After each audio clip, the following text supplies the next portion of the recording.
Good evening, and welcome to Cosmo Connect, brought to you by the Cosmopolitan Chamber of Commerce. I am your host this evening, Carol Bell. Thank you for joining us. Like I've been saying since the season opened, we have a roster of great guests that will host on the show. You need to make sure you watch us every Tuesday evening at 6:30. You won't want to miss all the great information that's disseminated. Tonight is no different than the other shows. We have a great guest. And before I introduce our guest, let me share with you the Cosmopolitan Chamber of Commerce. If you're not a member and you are a small business owner, you need to become a member. There are so many services that when you invest the nominal fee of being a member of the chamber, you will look at it as a prime critical investment to your business. We advocate for you, the business owners, locally here in the Chicagoland area, and we bring to you all contract opportunities. We have a voice for you at the table across public and private entities. And you need to be a part of the chambers just to stay up on all of the resources and all of the programming that we have available to you as a business owner. You want to be a part of the Cosmopolitan Chamber of Commerce that have been doing great things for nearly 81 years. And if you're not a member, you need to look us up and understand that all of the successful business folks that came out of Chicago in the late 50s, 60s, and 70s were a part of the Cosmopolitan Chamber. So I encourage you, this is my pitch to you every Tuesday evening. If you're not a member, become a member. So with no further ado, I'd like to introduce our great guest, who is a book author, a motivational speaker. He has a renowned background in teaching folks in sales and beyond how to be successful in their works. His name is Mr. Orlando Caesar. Welcome to the show.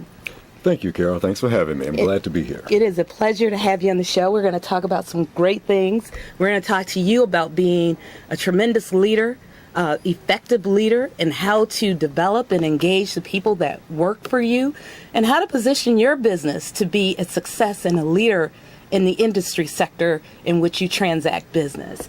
So, Mr. Caesar, Orlando, just a little bit about your background. I know you started in pharmaceutical sales, but you were a biologist? Is that what you... I was a biology major at Bradley University. Very good. Yeah. I grew up on the west side of Chicago, so I am a product of the Chicago public school system. I second that. Okay, good. Good people, good. Great people. Went to South Shore High School and went downstate to Bradley University, where I have a degree in biology. Oh, very well. And so from the degree in biology, I know at some point you went to work for AstraZeneca Pharmaceuticals. AstraZeneca. And you were in sales, leading the sales force? I was in a number of things. I was there 30 years. Wow. So I started out in sales. I counted, I've had about 13 jobs with them. I relocated 7 times, and many times to succeed in corporate America, you have to relocate. Indeed. So 7 times. So sales, marketing, I was head of sales training. I was the product manager for tamoxifen, which was the #1 drug in the world for the treatment of breast cancer. Wow. My last job there, I was the senior director of diversity and work-life effectiveness. Okay, very good. So, and as an area sales director before that, I had about 700 people working for me. So, okay, so first of all, let me commend the 30 years, because you don't hear that much these days about anyone being in any companies for 30 years. And so through those posts, through those different roles, you were able then to coin in on your passion. Absolutely. Which is developing folks, motivating folks, and teaching people how to be successful leaders. Absolutely. So tell us how to transition. How did you really transition into that? As a manager, I had people looking up to me to bring out the best that they had to offer. Sure. So I needed to tap into what their skill sets were. And then lead them, sometimes gingerly, sometimes pushing, kicking, and screaming, to identify their talent, and then to build upon that talent. Because an organization will not get the most out of its people unless it creates an environment where the folks can find out who they are and then deliver that kind of effectiveness on the job. So let me interject a little bit here, because what you're speaking of is certainly key tools for an effective manager.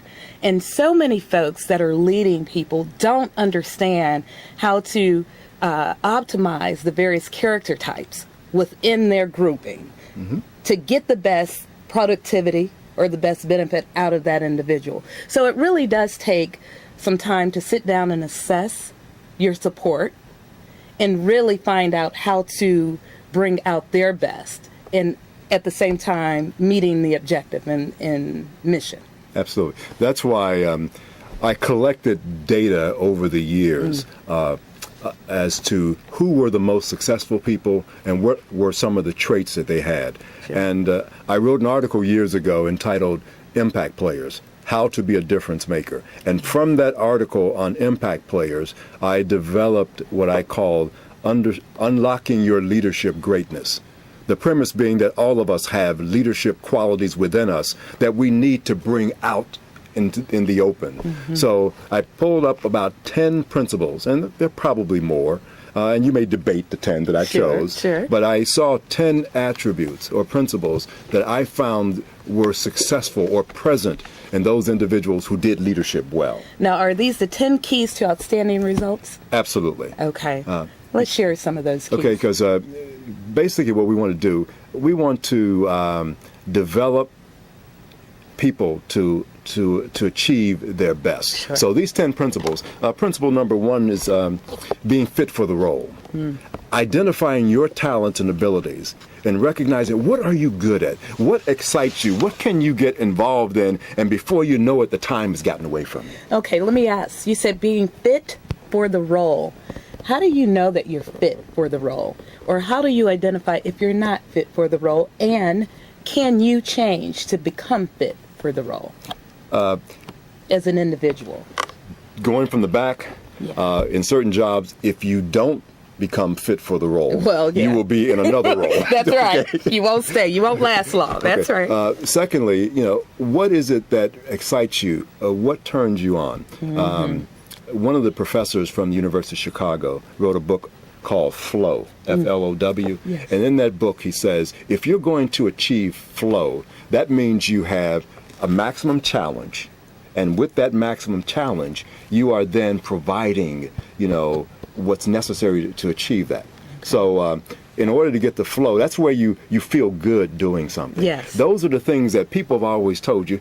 Carol, you always could speak pretty well. Mm-hmm. I like the way you do this. So people have told you over time the things that they see you as being good at. So they may have picked some things that might be an indicator of what you need to be. Absolutely. But then when you're doing something, what do you really feel good at? You find that some people, they love to organize stuff. Sure. You watch them, they'll put all the stuff together. So if you have to do a self-assessment and look at what do I enjoy doing, what do I do a lot, and where do I get lost in something? Yes. And then so those kinds of things, I used to tell my folks, I said, look, find something that you enjoy doing, and then see if you can take that to the workplace. There you go.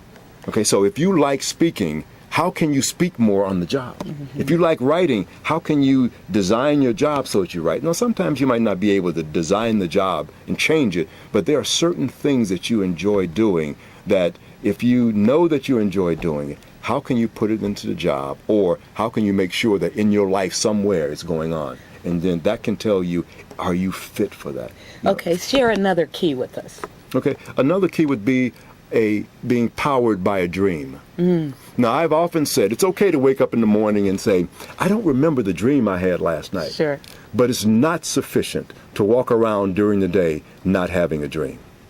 Where do you want to be? What do you want to do when you grow up? Sure.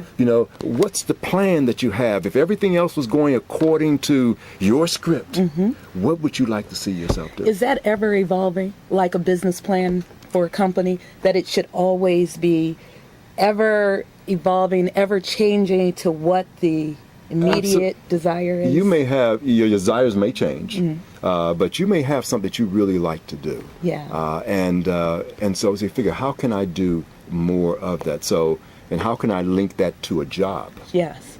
So they say that those folks that are successful, highly successful, on average, are doing things that come natural to them, things that they loved when they were children. They did it effortlessly, and they do it without any relative influence, whether it's compensation or, for recognition or exposure. They do it because it's within them and they love and it's a passion.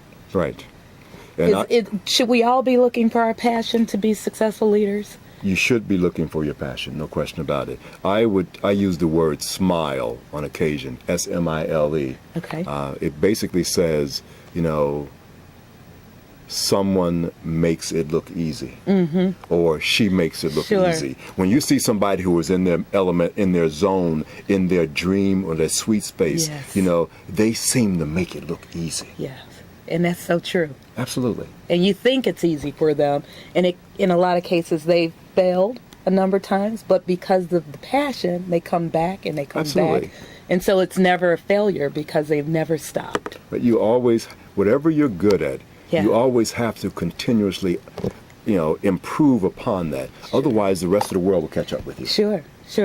Tell us, to the small business owners that may be viewing, how to be a better leader within their business, and how to get their employees to look to them for leadership, guidance, direction, and invest themselves into the mission. Okay. So the company itself, the business itself, benefits.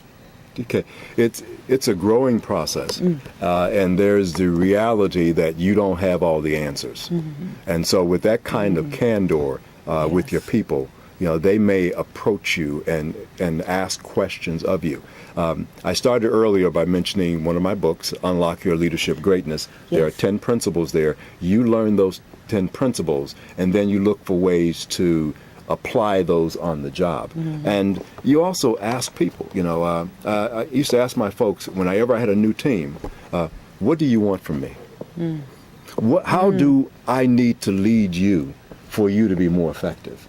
And so then that would get them on board, say, and you tell me what you need to be effective, and I will tailor my leadership style to you. If you say you need this kind of recognition, I'm going to give it to you. Sure. So therefore it becomes a collaborative, a cooperative effort where you're working with your people, letting them know that we're all in this together, and we're going toward that dream and that vision. And when you have a vision, that's really, you're trying to take somebody to a future that everybody can agree with. Sure. So what kind of compelling future do you have that people want to buy into it? Yeah. And then you check with them along the way to see how things are going, to get their input. And one of the things that I did it too, like everybody else, I'm the boss. What I say goes. I went through a whole lot of stuff.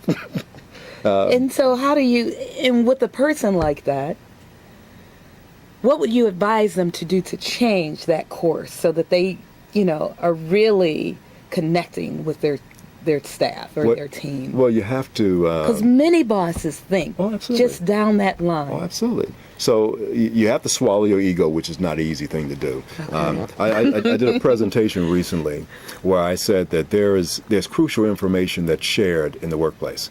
There's information that the company feels that their people need to have in order to do their jobs effectively. Yes. So they need to know about the strategy, the vision, the direction. They need to have the tools and everything to be successful. Yeah. They need to do that. But there's also information that the employees have. Yes. In order for the organization to be successful, because they're the closest to the ground, they're the closest to the customers. They know on a day-to-day basis what needs to happen to make something work. And so if you don't create the right environment, you won't get that information from your employee, and you will be impaired, and you won't even know it. I believe we have a caller on the line. Caller, welcome to Cosmo Connect. You're on with our guest, Orlando Caesar. Yes, good evening. How are you? We're well. Thank you for calling in. Good. I've been in management ever since I was 19, and I've created several methodologies that can be applied in the workplace. And I'll just talk about three things real briefly. The first thing you want to do is consider your employees your first customer. Sure. If you consider your employees your first customer, then you're going to be committed to their success. That's number one. Number two, you want to do what I call an intake on each employee within your organization. You want to list their skills, their abilities, and what they look to do 5 years from that point. That's also going to help you from a strategic standpoint standpoint in managing them in the day-to-day workplace. And then lastly, I could really talk to you about this for 2 or 3 hours, but just for the third point, I believe that you need to create a written set of expectations. Sure. So by creating a written, say for example, if an employee has an issue with you or a concern or a vacation request, you want to commit to them that you'll get back to them within 24 hours so that they understand that when they come to management, when they come to the boss, and I hate the term boss, by the way, it just evokes negative connotations within me. Sure. But by creating that set of expectations, they know that they will be responded to as if they're a customer. And then lastly, I'll just say this. Here in America, we operate from a paradigm that's from the top down. Yep. The management issues directives to the employees, and it's information fed top down. In the East, in Asian countries, they believe that all people are part of a whole. So input from every single person leads to the greater success of all. So if we adopt it, that's why the Asian companies outperform us, because their employees are psychologically as well as physically invested in the success. Sure. So what we need to do is adopt more of an Eastern philosophy in managing large groups of people. Thank you. Thank you for your call. Those are great comments. Now, okay, let me just say, so you say, Orlando, that an effective leader, a great leader, is one that make his team or her team feel better about themselves. Yes. I believe that wholeheartedly. Okay. To the caller's point, the whole boss connotation as opposed to my teammates or, I'm team lead in my team, there is a behavioral distinction of how people respond to that. Would you agree? I agree. Also, bear in mind that if you look at the different leadership styles, there's a style that's participative, and it takes into consideration that. So there's a style that is directive, and it takes into consideration that. There's one that's democratic, and it takes into consideration that. I agree that we need to employ many different approaches. Sure. And sometimes based on the work from Blanchard, it says you have to be a situational leader. Sure. And a situational leader basically says that you have to match your leadership style to the development level of the employee. And that's so true. And that's another thing that the caller mentioned. And we said earlier on in the show, assessing your team and what causes them to be effective and productive in addressing that. I believe we have another caller on the line. Welcome to Cosmo Connect, caller. It just seems like me and the gentleman, or the gentleman and I, are on the same wavelength, because when I'm frequently asked, what's your management style? I kind of answer like Bruce Lee. My style is to have no style. Sure. Because what you want to do is be able to critically, analytically evaluate the situation and then apply the best methodology, be it participatory, be it democratic, be it hands-on, be it just from a delegation standpoint. So being able to critically, analytically assess every situation and then apply the right methodology, and then most importantly, you want to benchmark your progression. So the laws of learning, and I'll leave with this, the laws of learning is you want to introduce the material, and then you want to test for comprehension. You then want to employ repetitive application of the information, and then you want to test for the results. And then at that point, you want to evaluate the succession of the implementation. But anyway, all right. Thank you. Okay, thank you. So obviously, that caller, thank you. Those are, again, great comments.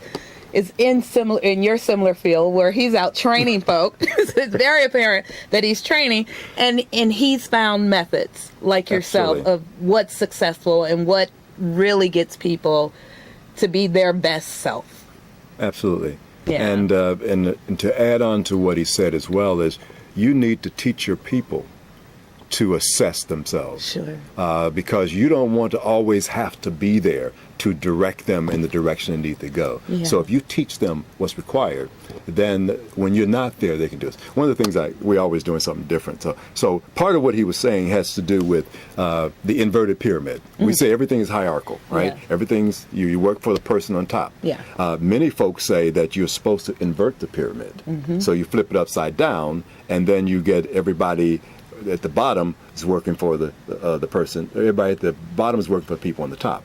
And I did something in class once. I do a spin class. Sure. But I called it the leadership stretch. Yes. So we're stretching one day, and so we did this and we did this. And I noticed that when I stretched like this, I noticed that, at the top, you had the classic pyramid. I look at my pinkies. Okay. It's the pyramid. Okay. And on the bottom, you have the inverted sure. pyramid. And also bear in mind that your thumbs are the strongest Yes. digits on That's the body. holding up everything. And the pinkies are the weakest figure. Yes. So therefore, when you start getting beside yourself, just do a leadership stretch. There you You'll go. Be okay. There you go. Put things in perspective. We have to keep that. That's absolutely so. That makes, so much sense. And again, it's adapting that Asian culture of looking at the structure of businesses and who to put emphasis on to make sure you're supporting. And you said that too. We had a conversation before the show. But before we go any further, I want to talk about your books. Okay. You also do a comic strip with Cocky and Rodette. Rodette. So tell us about Cocky, Rodette, and Cocky Jr. Okay. One of the things that I've always tried to do is come up with a different way to reach people. So one of the ways I came up with, which is similar to Dilbert and so forth and so on, was to come up with a comic strip that would get the message across. Humor is always absolutely received. When they relax, they can receive. Yeah. So one day I started looking at I considered myself a survivor in corporate America. So I said, who are the survivors in the animal kingdom that I could think of? Okay. And I looked up a cockroach. Now, a cockroach has been around 240 million years. Don't ask me who knew that, but 240 million years.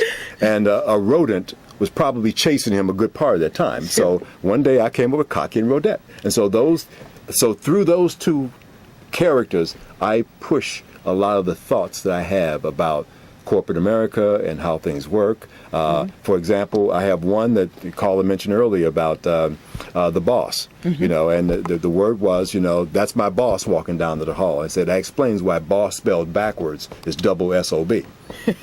So it's a way to get messages across to people in a way that's,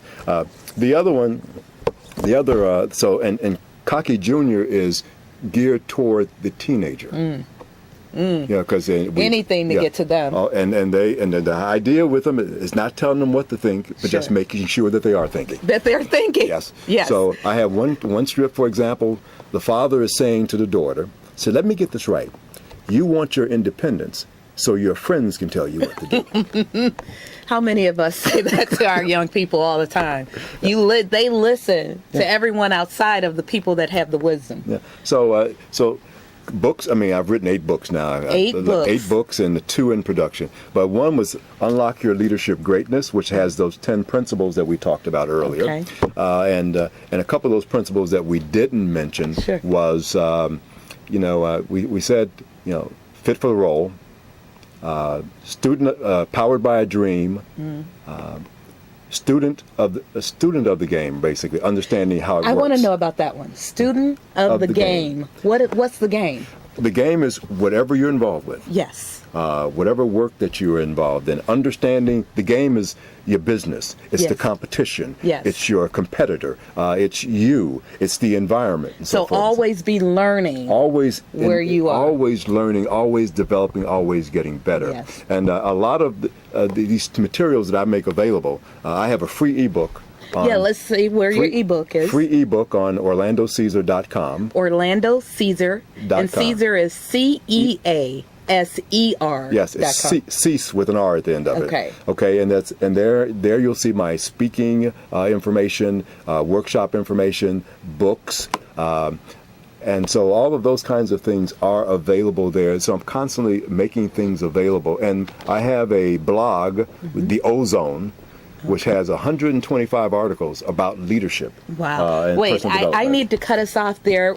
It always runs so quickly. The show goes so fast because we have such great information that we want to share. So I have to invite you back to the show. I will If be you're back. willing, and let's talk about some more of the books. We all need to stay focused on leadership and how to be our best self. And so we'll have you back again this season. I thank you very much, I Karen. thank you for joining us. I appreciate it. And I thank you for viewing. And make sure you watch next Tuesday night at 6:30 because, again, we'll have another great guest and you won't want to miss the information. Thank you so much for joining us. Have a good evening. Good evening.